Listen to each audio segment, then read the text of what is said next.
Everybody, I'm Adriano Garibotto from Creatives.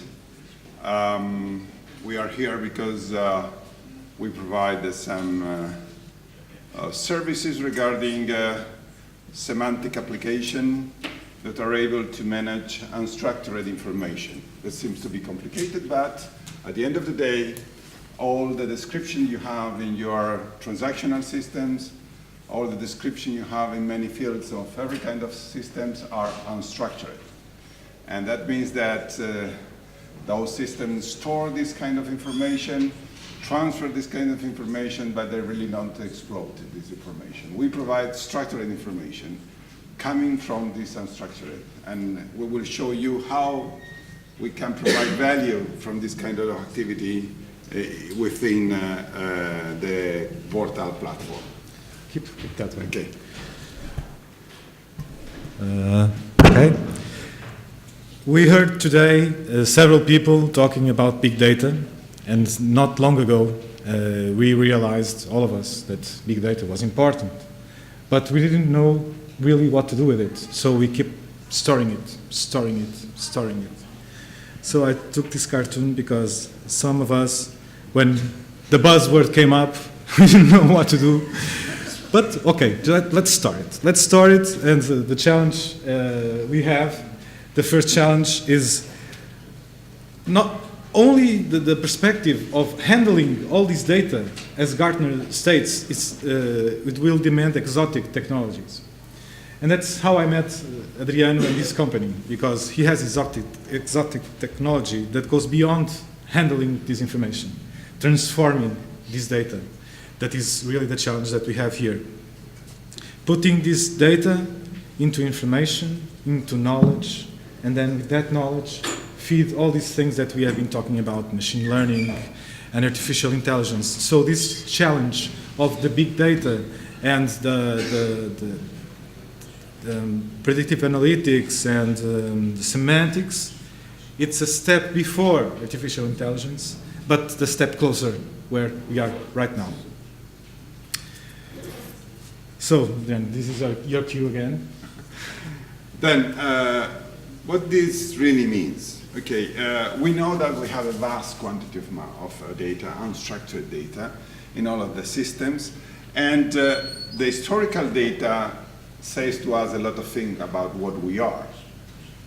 Because we are in a certain business, that could be a public administration, that could be an insurance company, that could be manufacturing, discrete manufacturing, product manufacturing, whatever kind of industry you are, you have this kind of information stored in many systems. That could be ERPs mainly, obviously, but also PLMs, but also CRMs, and so on. All this kind of data can be exploited. What we say that it's not possible to retrieve the knowledge directly from the data itself, because most of this kind of data are data that are cryptic, are ambiguous, and require knowledge in the mind of the reader to be properly understood. If I say to you A4, that seems to be a very poor information, but if I provide you a little bit of more information, like the provider is a dealer of Audi, you immediately think that A4 means a car. A car, yeah, you get it. But if the provider is Lireco, a paper, yeah. And if the provider is a provider of nuts and bolts, probably you're speaking about a kind of steel. And if the provider is Apple, you are speaking about a type of microprocessor. Then the context provides meaning. Then the context means that you need to have a knowledge about the context to provide the right meaning. Then what we are developing in our company is exactly the combination with encoding the knowledge that is in the mind of the people and extract from the data itself the learning that is possible to extract automatically via machine learning. At the end of the day, what we are able to do is to have what we call ontology, that a knowledge base that can provide automatically categorizations or extract attributes from unstructured data, put these attributes in a separate field, normalize it, And then, for example, it's possible to group. Group, you are very familiar, all of you are very familiar with Excel files. Then if you put in an Excel file in a column a data that is exactly formatted in the same way, you can aggregate the things by each cell. But if in this cell you have little variances, it's not possible to aggregate nothing. But it's not only to fix this kind of error, it's to provide meaning to data that can come from different languages, for example. And this is a very typical situation with multinational companies. You can have data encoded in Portuguese, in Spanish, in English, in Chinese, in Japan, and so on. And then categorization means put apples with apples, not fruit, not vegetable. Take care about that, apples with apples. Because only if you are right to categorize apples with apples, you really understand. But it's not necessary, it's not probably only the level you need, probably you need more, you need attributes. You need to know what kind of apple we're speaking about. A red apple, caliber 6 apple. Then, if you are able to do that within a Vortal application, for example, that has collected over the time millions of data, it's possible to do a lot of things that you will show. Some of the things we are working together. From the first example I will give you is to simplify the register of a new company. Because we have been speaking here about the small companies that are almost all the market. And one thing that is important is to make the right connection between the demands and the right supplier. And sometimes suppliers have to go through systems that are trees of categories and choose, and they probably are not so familiar with that, or choose too wide categories and receive too much garbage. Or when they receive too much garbage, they restrict it to something very small, so it's not very functional. It would be easier if they could speak in their natural business language, and we could retrieve the categories with that information. One of the ideas is to use the crawlers. The client just fulfills the URL of his website. In the background, we go visit his website, and we start reading what is there.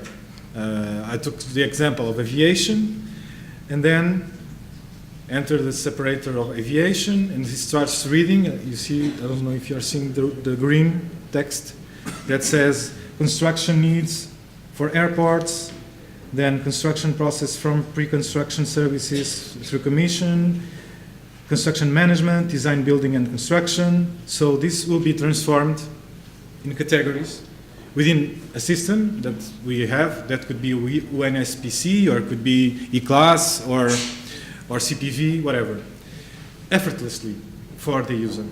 Because we have to do this for them, because we have thousands of companies, millions of companies, that don't take this effort because they don't understand how important it is until they miss some business to have the right categories in their profile. Another example is something that you already do if you use Vortal platform or other platforms, is that you write a description of what you want in your language, in what you think is the appropriate description for your tender. So we will read it, all the fields that you write, and we can verify if the category that you chose for the procedure is the correct one. And if you don't fill that field with the category of the tender, we'll fulfill it for you and ask you to confirm.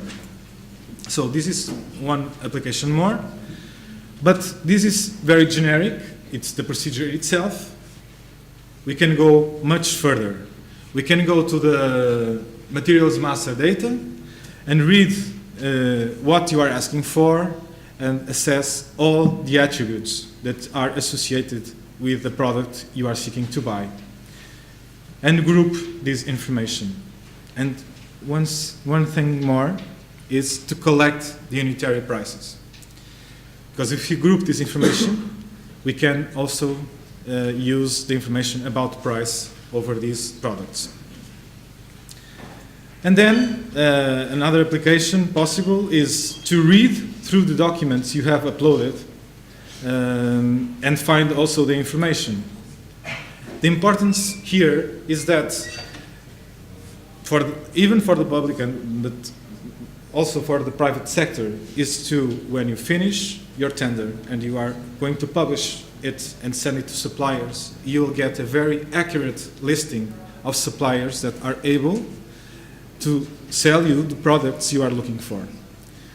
If you do this correctly, people will trust the system every day even more, and the adoption will increase. And the system will learn, because if we invite a supplier that is not in the right match and it's taken out of the tender, the platform will learn from that and will change and will keep learning through the system. Your cue again. So, what that means in terms of process? The collection of the data is something that is possible by extracting those data from the transactional system you have, or in the case of Vortal, we are speaking about millions of data collected during the last years of activities of Vortal. That is a huge value there. And firstly, we will clean this data. That means that we will, the first step is categorization. The second step is identification. And whenever we have done this, it means that we have identified patterns inside of the data. That means that we have recognized the codes, brands specifically, to have more insight about the data itself and make possible comparison. Because if you have two things that you finally can say that are equal, that can be compared.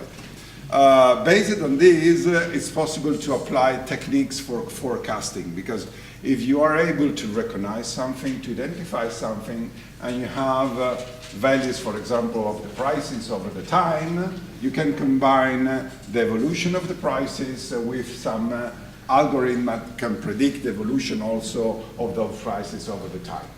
There's a huge things to do that and to make a more precise this kind of prediction. You can combine with sources that are coming from different point of view. I mean, thinking about raw materials, commodities, you can combine the prediction with information coming from the London Metal Exchange or whatever. But this is another story. The point is that to do that, the enabler factor is that you have to have cleansed, enriched, and normalized data. Otherwise, the exercise means nothing. Exactly. So now I will give you two examples of applications of this project. If we have the cleansed data, we can have the spend analysis automated and in real time, with a level of treatment automatically made that can reach 99%. And you can see all your purchasing per category to the level of the item for a determined period. And with that, based on this structured data and mathematical methods and algorithms, you can start to predict your own spend if you are looking into that. So imagine that the spend is increasing. You can establish some strategies to prevent that, or to ascertain if that's what the company wants to do, to invest more in that kind of materials or equipment. And on the other side, as Vortal is a dual-side platform, we want this to provide to our suppliers a preview on what's coming, so they can anticipate their commercial activities. They can see within the patterns that we have that there's some seasonality in purchasing, that some materials and some equipments are bought in specific times of the year. So they can anticipate and try to negotiate with the factories some business. Another thing that is very important, and for the ones that in some time on their career worked in the commercial area, they know that most of the time we only win 5 to 8% of all the proposals we deliver. So we are all the time building prices in proposals and delivering proposals.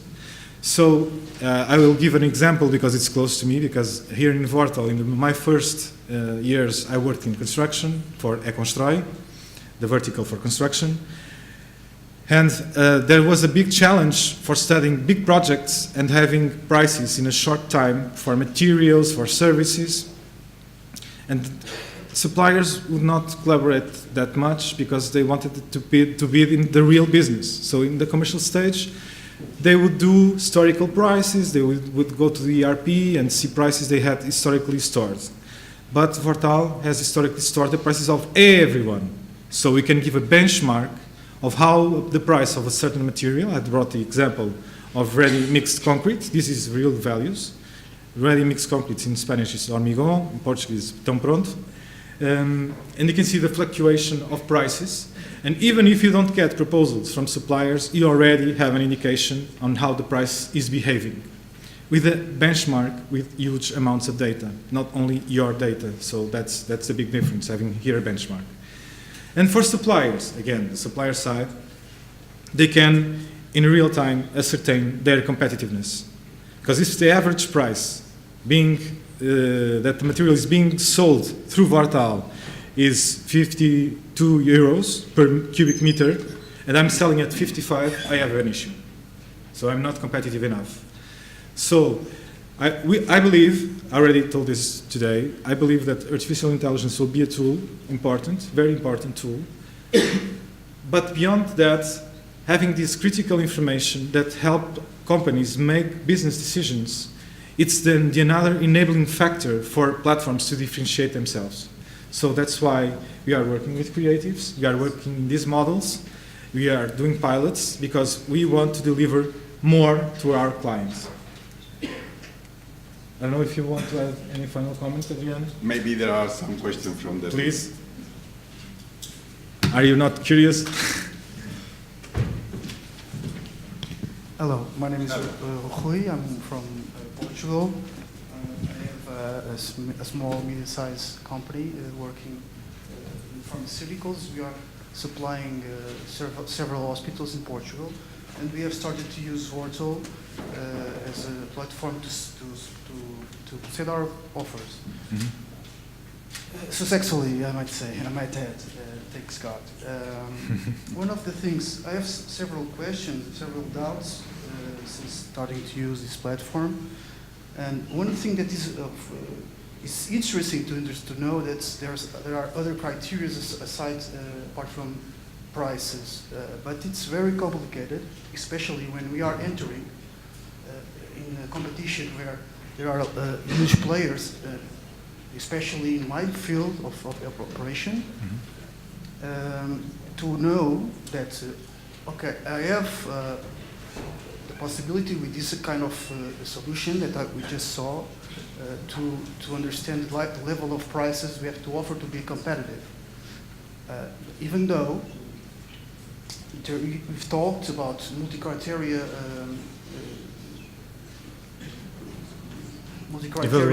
variation that could give us an advantage, and even though our prices are not the best, we could be the chosen ones, like Yes. quality of service, after-sales support, Yes. which is too vain to be valid, to have a value that is measurable. So, It depends. if I have no historic, if I have never participated in a tender before, how can a platform like Vortal or any other procurement platform give an insight to the buyer of our sales, after sales support, of the quality of service, of lead time to deliver, etc., etc., etc. This is a very big concern, not only from our point of view, but from the same point of view of many other companies that would like to enter and to participate in this kind of platforms, but they find it very easy, very difficult to understand how to proceed. Okay, I understand your point of view. We believe that with the new directives that now state that the decision should be made based on the best proposal, best economical proposal as a whole, not only evaluating price, that we will start to have public tenders that will evaluate every time all those factors you mentioned. Of course, it is difficult to start when you cannot put those references in front of the tender at this point. So for the public sector, I believe the directives already answer that, and you will see it soon applied in Portugal, very soon, in a few months. In the private sector, there is a functionality in the platform, in our suppliers information management, that the buyers can send queries to suppliers, even without tenders, just to have that information so that when they do a tender, they already have pre-qualified the suppliers. We advise our clients to do that, and the ones that you heard today, they do it, but there was no example on the health sector present here in the panels. But it's quite the mindset and the maturity of the buyer company, because the tools are there. But it's a question of maturity of the purchasing model of each company.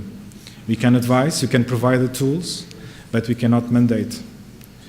But in the public tendering, that will be mandated. So you will be asked to provide information and be qualified, even without having to provide prices and anything else, because the directive set that scenario for you.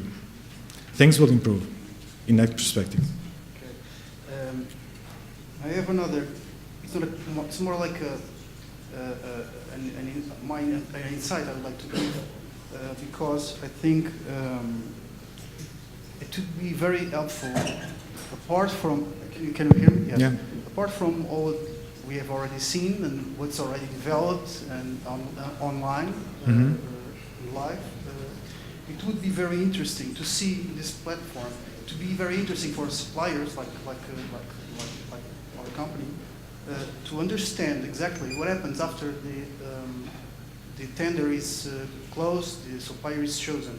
It would be very important, not only for transparency terms, etc., but also for the suppliers that lose to understand how they can have better chances to win on the next, the following tenders.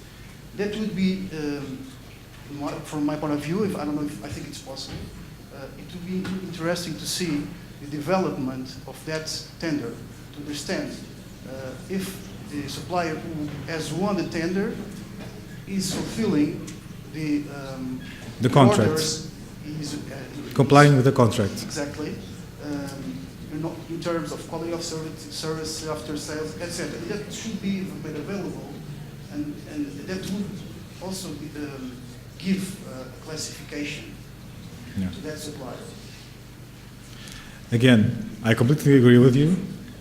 The tool already exists. It's called contract management, but the law doesn't mandate it to be made public, that information. But again, I think you are right. That should be the public knowledge. You have, Tony, want to ask a question? One question. I have one question related to your predictive. It's very interesting, all the exploitation of data and actually milking the knowledge of the data with proper actions. Very interesting, because it can also be an excellent way, like my predecessor colleague mentioned, to actually improve the performance of the actors in the ecosystem and learn. One question about anonymization. All of us are a bit scared about these rules that have to be enforced about anonymization. And obviously, at least your last example only makes sense for me if there is sufficient volume of offers so that aggregation is naturally anonymized. Yes. If the number of tenders is relatively small, probably, it's and I not just useful. want to confirm, you wouldn't do that, right? Right, of course. I just wanted to confirm. No, you're right, and I gave an example because I was discussing this earlier, that 14 years ago, we asked to our suppliers if they were available to make public their information about the awards. This was the private sector, in the aggregated way.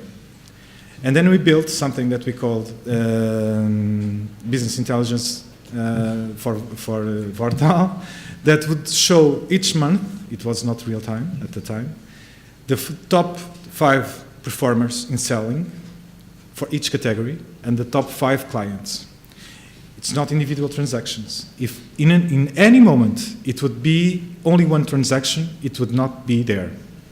And it's the same. I don't know which is the enough amount to have relevance. We haven't discussed that, but we'll have to discuss that because we cannot expose individual transactions, and it has to be enough information to make it relevant. Otherwise, it will work against us and attack our credibility.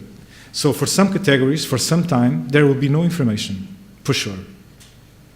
Okay? Be assured that we are very sensitive on that. Thank you. More questions?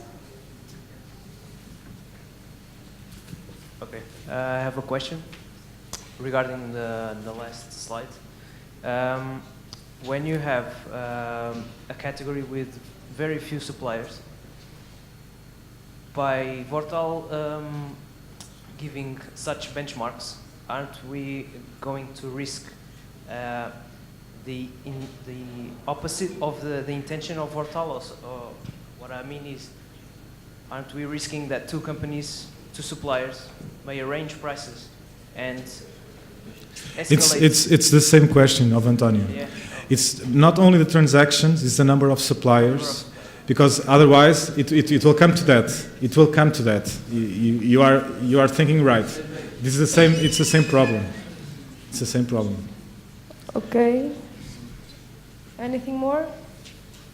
No? Okay. Thank you.